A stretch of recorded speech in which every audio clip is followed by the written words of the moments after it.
My dear friends, तो जैसा कि आप जानते हो कि हम चक्रवृद्धि ब्याज के प्रश्नों की प्रैक्टिस कर रहे हैं। तो पिछली क्लास में हमने क्वेश्चन नंबर 60 तक प्रैक्टिस कर लिए थे। तो आज की क्लास में हम क्वेश्चन नंबर 61 से प्रैक्टिस करें, राइट। तो दोस्तों, अगर क्वेश्चंस आपको समझ आते हैं तो आप हमारी वीडियो को लाइक और शेयर ज़रूर कीजिएगा, और अगर आप इस वीडियो को पहली बार देख रहे हैं तो आप हमारे चैनल को सब्सक्राइब जरूर कीजिएगा। क्लियर? तो चलिए चलते हैं आज के क्वेश्चन नंबर 61 की तरफ, राइट। तो ध्यान से देखिएगा कि क्वेश्चन नंबर 61 जो है वो किस प्रकार से है और क्या बोल रहा है।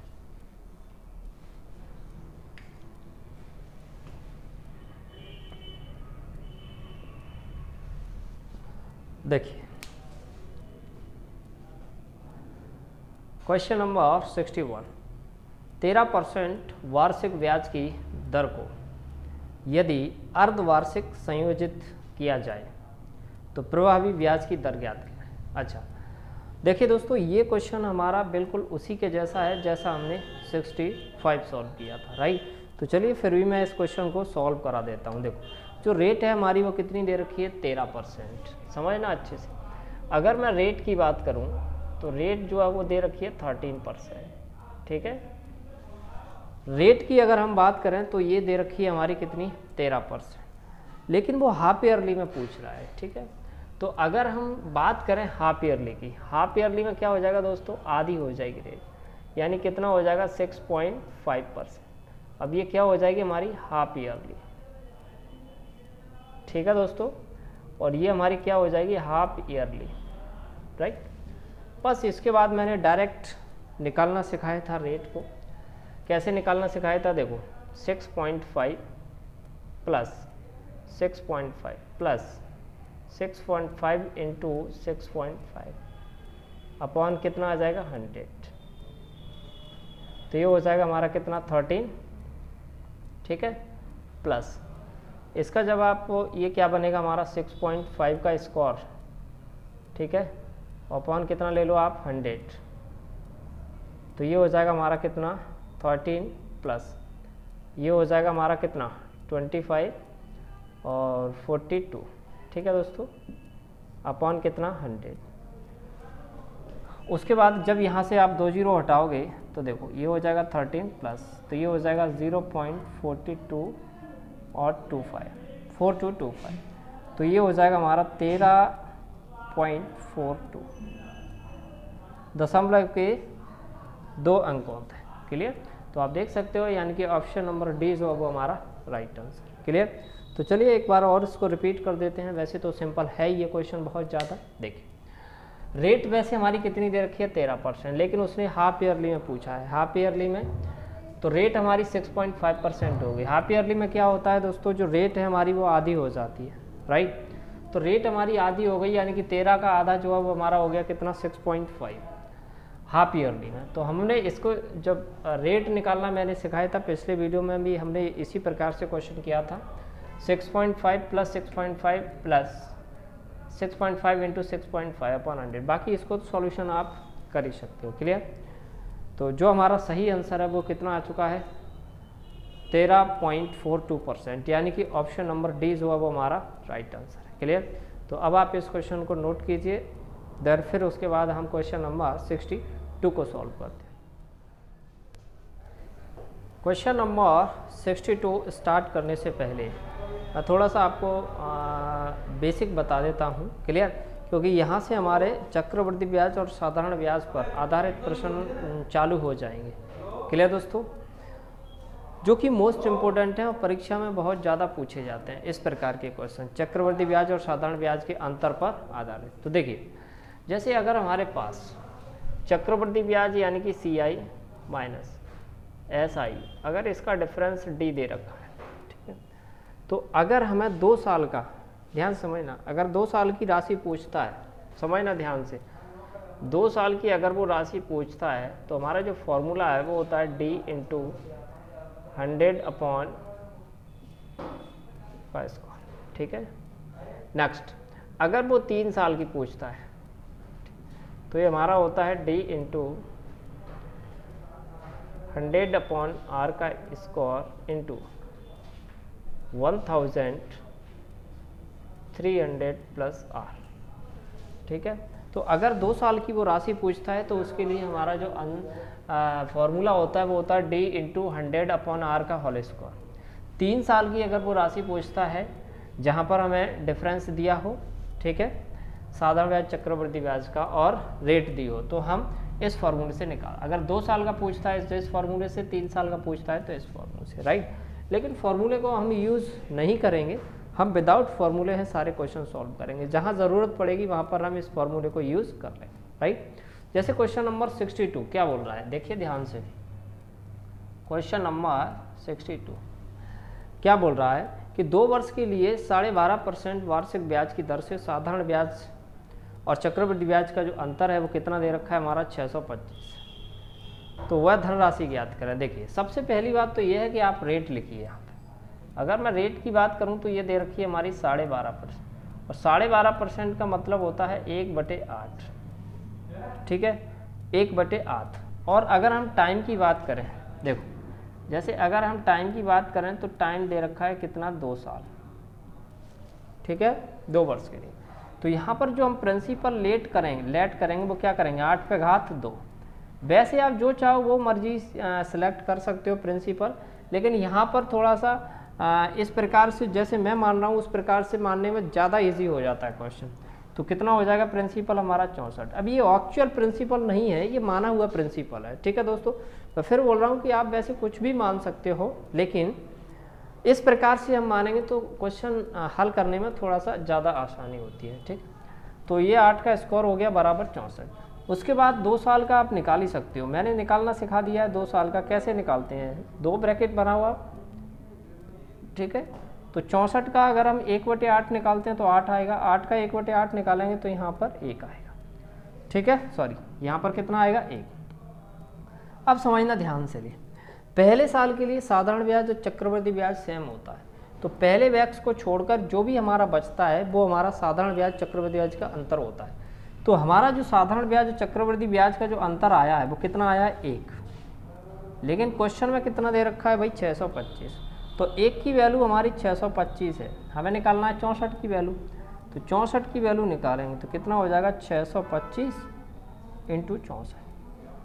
तो जब आप इसको करोगे तो ये आ जाएगा हमारा 40,000। जब इसका आप आपस में मल्टीप्लाई करोगे तो 40,000 हमारा आंसर आ जाएगा। अब आप देख लीजिए किस ऑप्शन में 40,000 है, यानी कि सी ऑप्शन जो है हमारा राइट आंसर है। क्लियर। तो चलिए फटाफट से एक बार फिर से रिपीट कर देता हूँ इस क्वेश्चन को। देखिए रेट जो है वो हमारी 12.5% है। 12.5% का मतलब होता है 1/8। 2 साल का हमें चक्रवृद्धि ब्याज साधारण ब्याज का अंतर दे रखा है, तो प्रिंसिपल हमें लेट करना पड़ेगा। तो प्रिंसिपल कैसे लेट करते हैं, इसकी नीचे वाली संख्या लो और उस पर जितना भी टाइम दे रखा है वो घात लगा दो, तो 8/2 यानी कि 64। अब 2 साल का चक्रवृद्धि ब्याज निकालते हैं। ठीक है, तो 2 साल का हमने चक्रवृद्धि ब्याज निकाला। ठीक है, तो क्या होता है, 2 फिर ब्रैकेट फिर 1 फिर ब्रैकेट। तो 64 का 1/8 निकालेंगे तो 8 आएगा, 8 का 1/8 निकालेंगे तो 1 आएगा। तो पहले बॉक्स को छोड़कर जो भी होता है वो चक्रवृद्धि ब्याज और साधारण ब्याज का अंतर होता है। तो 1 यूनिट हमारा अंतर कितना है, 1 यूनिट क्वेश्चन में कितना है, 625। तो 1 यूनिट की वैल्यू 625 हमें निकालना कितने की, 64। तो 64 की वैल्यू निकालेंगे 625 × 64 यानी कि 40,000, जो कि हमारा राइट आंसर है। तो ऑप्शन नंबर सी जो है वो हमारा करेक्ट आंसर है। क्लियर। तो अब आप इस क्वेश्चन को नोट कीजिए, देन उसके बाद फिर हम क्वेश्चन नंबर 63 को सॉल्व करते हैं। क्वेश्चन नंबर 63, यदि 3 वर्ष के लिए 5% वार्षिक ब्याज की दर से साधारण ब्याज चक्रवृद्धि ब्याज का अंतर 1830 रुपये है, तो वह धनराशि ज्ञात करें। देखिए सबसे पहले रेट कितनी दे रखी है, 5%। रेट की अगर मैं कहूँ तो 5% का मतलब होता है 1/20। ठीक है, और टाइम हमें दे रखा है कितना, 3 साल। कितना दे रखा है, 3 साल। तो प्रिंसिपल जो हम यहाँ पर लेट करेंगे वो कितना लेट करेंगे, 20/3। तो 20/3 यानी कितना हो जाएगा, 8,000। ठीक है, उसके बाद आप 3 साल का निकाल लो। 3 साल का क्या निकालेंगे, चक्रवृद्धि ब्याज। 3 बॉक्स बनाओ। ठीक है, ये चीज़ सारी चीज़ें मैं बता चुका हूँ। 8,000 का 1/20 निकालेंगे तो 400। 400 का 1/20 निकालेंगे तो 20 आएगा। 20 का 1/20 निकालेंगे तो 1, यानी कि 1 इसमें जुड़ जाएगा तो 21। पहले बॉक्स को छोड़कर जो भी दिया रहता है वो साधारण ब्याज और चक्रवृद्धि ब्याज का अंतर रहता है। तो ये हो जाएगा कितना 40, और 40 और कितना हो जाएगा 61। तो ये जो टोटल है हमारा ये वाला, ये जो पोर्शन है वो हमारा कितना हो रहा है 61। तो 61 की जो वैल्यू है, 61 की जो वैल्यू है वो हमारी कितनी दे रखी है, उसमें अंतर 1830। यहाँ पे हमारा अंतर 61 है लेकिन क्वेश्चन में 1830। 61 की वैल्यू हमें ये दे रखी है, ठीक है। हमें निकालना कितने की है 8000 की। तो ये हो जाएगा 1830 बटे 61 इंटू 8, ठीक है। तो ये हमारा कट जाएगा कितनी बार 30 3 कम 3 जगह 18, ठीक है। 8 3 24, तो ये आ जाएगा हमारा 2,40,000, यानी कि ऑप्शन नंबर ए जो है वो हमारा राइट आंसर है। तो चलिए फटाफट से एक बार फिर से रिपीट कर देते हैं हम इस क्वेश्चन को। देखिए रेट हमारी कितनी दे रखी है 5% है। 5% को अगर फ्रैक्शन में बदलेंगे तो 1/20 आएगा। टाइम दे रखा है 3 साल। तो प्रिंसिपल जो मानेंगे वो 20 पे घात 3, यानी कितना मानेंगे 8000। फिर बोल रहा हूँ वैसे प्रिंसिपल आप जो चाहो वो मान सकते हैं, लेकिन उसमें कंडीशन ये रहती है कि अगर हम कोई उल्टा सीधा प्रिंसिपल मान लेते हैं कोई भी संख्या 1000 या 2000, तो उसमें क्या है सवाल कॉम्प्लिकेटेड होने की ज़्यादा आशंका रहती है कि उसमें कॉम्प्लिकेटेड हो सकता है। लेकिन जैसे मैं बता रहा हूँ उस प्रकार से मानने से हमारा जो क्वेश्चन है बड़ी आसान तरीके से सॉल्व हो जाता है, ठीक है। तो प्रिंसिपल हमने मान लिया, लेकिन ये एक्चुअल प्रिंसिपल नहीं है, ये हमने लेट किया हुआ है, ठीक। तो 3 साल का चक्रवृद्धि ब्याज निकालेंगे तो 3 लिखा ब्रैकेट बनाया, 2 रखा फिर ब्रैकेट, तो 1 रखा फिर ब्रैकेट। तो 8000 का 1/20 निकालेंगे तो 400 आएगा। 400 का 1/20 निकालेंगे तो 20 आएगा। 20 का 1/20 निकालेंगे तो 1 आएगा, तो 1 इसमें जोड़ देंगे तो 21 हो जाएगा। तो पहले बॉक्स को छोड़कर जो भी होता है वो साधारण ब्याज और चक्रवृद्धि ब्याज का अंतर होता है। तो हमारा जो चक्रवृद्धि ब्याज का अंतर आया है वो 61 है, लेकिन क्वेश्चन में कितना दे रखा है अंतर 1830। तो 61 की वैल्यू 1830 हो जाएगी, हमें 8000 की निकालना है। तो 1830 बटे में 61 इंटू 8000 कितना आ गया 2,40,000। क्लियर दोस्तों। तो ये था हमारा क्वेश्चन नंबर 63, और उम्मीद करता हूँ कि आपको क्वेश्चन नंबर 63 जो है वो आपको समझ आया होगा। क्लियर। तो अब आप इस क्वेश्चन को नोट कीजिएगा, देन उसके बाद हम क्वेश्चन नंबर 64 सॉल्व करते हैं। क्वेश्चन नंबर 64, यदि वार्षिक ब्याज की एक निश्चित दर से 3 वर्ष और 2 वर्ष के लिए चक्रवृद्धि ब्याज और साधारण ब्याज के अंतर का अनुपात दे रखा है 19:6, तो ब्याज की वार्षिक दर ज्ञात कीजिए। देखिए सबसे पहले तो इसमें रेट नहीं दे रखी है, तो रेट हम क्या मानेंगे, देखो ध्यान से इस क्वेश्चन को सॉल्व करने का तरीका। तो जो रेट है वो हम मानेंगे कितना 1/r, ठीक है। कितना मानेंगे 1/r, और टाइम यहाँ पर जो मैक्सिमम टाइम है वो हमें लेना है। तो कितना हो जाएगा हमारा 3 साल, समझना ध्यान से। तो हम यहाँ पर जब प्रिंसिपल लेट करेंगे तो r पे घात कितना 3, तो r पे घात कितना लेट करेंगे 3, ठीक है। r पे घात कितना लेट करेंगे 3। उसके बाद आप निकाल लो, 3 साल का निकाल लो आप पहले। तो 3 ईयर्स का निकालेंगे तो 3 ब्रैकेट बनाएंगे हम, ठीक है, और 1, ठीक है। तो r³ का 1/r निकालेंगे तो r² आएगा। r² का 1/r निकालेंगे तो r आएगा। r का 1/r निकालेंगे तो 1 आएगा, तो 1 यहाँ पे आएगा, 1 इसमें जोड़ देंगे तो r+1 हो जाएगा, ठीक है दोस्तों। उसके बाद आप 2 साल का निकाल लो। 2 साल का निकालोगे 2 ब्रैकेट बनाएंगे, ठीक है। तो r³ का 1/r निकालोगे तो ये r² आएगा। r² का 1/r निकालोगे तो r आएगा। अब मैंने क्या बताया था कि पहला बॉक्स को छोड़ दो, ये अंतर होता है साधारण ब्याज चक्रवृद्धि ब्याज का, इसको छोड़ दो ये अंतर। इन दोनों का रेशियो दे रखा है 19/6, ठीक है। तो कितना ये हो जाएगा 2r और 3r+1, तो ये हो जाएगा हमारा कितना 3r प्लस के 1 और बटे में r बराबर 19/6। यहाँ से आप निकालो 36 18 + 6 86 18 आर हो जाएगा प्लस के 6 बटे में कितना हो जाएगा 19 आर, सॉरी इसको इधर कर लिया मैं, तो ये हो जाएगा 19 आर, तो इसको यार आर बराबर कितना हो जाएगा 6। तो रेट हमें निकालना है, तो रेट हमने क्या मानी थी 1/r, ठीक है। तो ये कितना हो जाएगा 1/r का मान 6 है, परसेंट निकालने के लिए 100 का मल्टीप्लाई, कैंसिल आउट करेंगे तो 2 पंजा 10 और 2 3 6, तो हो जाएगा 16.67%, यानी कि ऑप्शन नंबर सी जो है वो हमारा राइट आंसर है। क्लियर। तो चलिए फटाफट से एक बार फिर से मैं रिपीट कर देता हूँ। देखिए तो यहाँ पर सबसे पहली बात तो रेट दी नहीं है, रेट नहीं दी है तो हम रेट मानेंगे क्या 1/r। टाइम 3 साल 2 साल का है, तो सबसे बड़ा कौन सा है 3 साल, तो 3 साल मानेंगे। तो जो प्रिंसिपल हम लेट करेंगे वो क्या करेंगे r पे घात 3 साल का निकालेंगे, 3 बॉक्स बनाओ 3 ब्रैकेट 2 ब्रैकेट 1 ब्रैकेट, देन उसके बाद आर क्यू का 1/r निकालेंगे तो r स्क्वायर आएगा, r स्क्वायर का 1/r निकालेंगे तो r आएगा, r का 1/r निकालेंगे तो 1 आएगा, 1 इसमें जोड़ देंगे तो r + 1 हो जाएगा। उसी वही प्रोसेस 2 साल में, 2 साल 1 ब्रैकेट फिर 1 ब्रैकेट, तो आर क्यू का 1/r निकालेंगे तो r स्क्वायर, ठीक है, और r स्क्वायर का 1/r निकालेंगे तो r आएगा।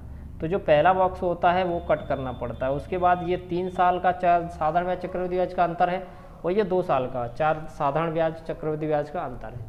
तो ये 2r और 1r 3r + 1 3r + 1 और ये कितना है r, इनका जो रेशियो है वो कितना दे रखा है 19/6।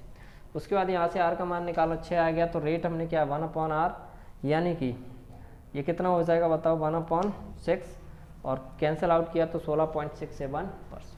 क्लियर। तो दोस्तों इसका जो हमारा राइट ऑप्शन है वो सी ऑप्शन सही है। क्लियर। तो उम्मीद करता हूँ कि आपको क्वेश्चन नंबर 64 समझ आया होगा। क्लियर। तो चलिए अब हम क्वेश्चन नंबर 65 को सॉल्व करते हैं। चलिए क्वेश्चन नंबर 65 को सॉल्व करते हैं। यदि वार्षिक ब्याज की दर एक निश्चित दर से 3 वर्ष और 2 वर्ष के लिए चक्रवृद्धि ब्याज और साधारण ब्याज के अंतर का अनुपात 25:8 है तो ब्याज की वार्षिक दर ज्ञात कीजिए। देखिए दोस्तों, अगर मैं आपको ये क्वेश्चन बताऊं तो ये क्वेश्चन हमारा 64 के जैसा ही बिल्कुल सेम। तो देखिए ध्यान से, आर हम यहाँ पर जो रेट है वो कितना मानेंगे, हम समझना ध्यान से 1/r, ठीक है, और टाइम हम कितना मानेंगे यहाँ पर 3 साल, ठीक है। तो अगर मैं प्रिंसिपल की बात करूँ तो प्रिंसिपल हम कितना मानेंगे r का क्यू, ठीक है। तो अगर हम यहाँ से 3 साल का निकालते हैं, समझना ध्यान से, तो 3 ब्रैकेट बनाएंगे हम, ठीक है, डन। उसके बाद ये r स्क्वायर हो जाएगा और ये r हो जाएगा और ये r + 1 है ना, ये कर चुके हैं। फिर आप 2 साल का ले लो, 2 साल का यानी कि 2 1, ये r स्क्वायर हो जाएगा और ये r, उसके बाद ये कट जाएगा तो वही 2r और 1 3r, तो ये हो जाएगा हमारा 3r + 1 अपॉन कितना r बराबर कितना दे रखा है 25/8, 25/8 कैंसिल 8 थी 24, 24r + 8 बराबर 25r। तो यहाँ से r बराबर हमारा 8 आ जाएगा, ठीक है। तो हमें रेट पूछिए तो रेट हम कैसे निकालेंगे 1/r, 1/8 परसेंट निकालने के लिए 100 का मल्टीप्लाई करेंगे तो कितना हो जाएगा 12.5%। तो बड़ा ही सिंपल क्वेश्चन है। तो जो हमारी रेट है वो कितनी आ गई 12.5%, ठीक है। यानी कि ऑप्शन नंबर जो है वो हमारा कौन सा हो गया, बी ऑप्शन सही है। क्लियर। तो चलिए फटाफट इसको भी हम रिपीट कर देते हैं, वैसे तो करना नहीं चाहिए क्योंकि 64 के जैसा ही है ये क्वेश्चन बिल्कुल, ठीक है। देखिए सबसे पहली बात ये है कि रेट हमें नहीं दे रखी है, तो रेट हमने कितनी मान ली 1/r, टाइम कितना है 3 साल, टाइम उसमें 3 साल चक्रवृद्धि ब्याज और साधारण ब्याज का अंतर है 2 साल, तो बड़ा मानना है 3 साल। तो प्रिंसिपल हमने कितना मान लिया r पे घात 3 यानी r3, 2 साल का निकालेंगे तो इस प्रकार से, 3 साल का इस प्रकार से, मैं बता चुका हूँ ये पिछले वीडियो में, ठीक है। और बड़ी आसानी से हम इस चीज़ को निकाल सकते हैं अगर आप रेगुलर मेरी क्लास को ले रहे हो तो, ठीक। तो ये हो गया 2r और 1r, 3r + 1 3r + 1 upon r बराबर अपॉन में ये r, क्योंकि इनका अनुपात दे रखा है तो 25/8। यहाँ से सॉल्यूशन किया तो r बराबर कितना आ गया 12.5%। क्लियर। तो दोस्तों आज की क्लास में हमने क्वेश्चन नंबर 61 से लेकर क्वेश्चन नंबर 5 तक सॉल्व की। उम्मीद करता हूँ कि आपको हर क्वेश्चन समझ आया होगा। फिर भी अगर कोई भी आपको समस्या है तो वीडियो को नीचे कमेंट कर मुझे ज़रूर बताएं। क्लियर? तो मिलते हैं नेक्स्ट क्लास में क्वेश्चन नंबर 66 के साथ। तब तक आप इन क्वेश्चनों की प्रैक्टिस ज़रूर कीजिएगा।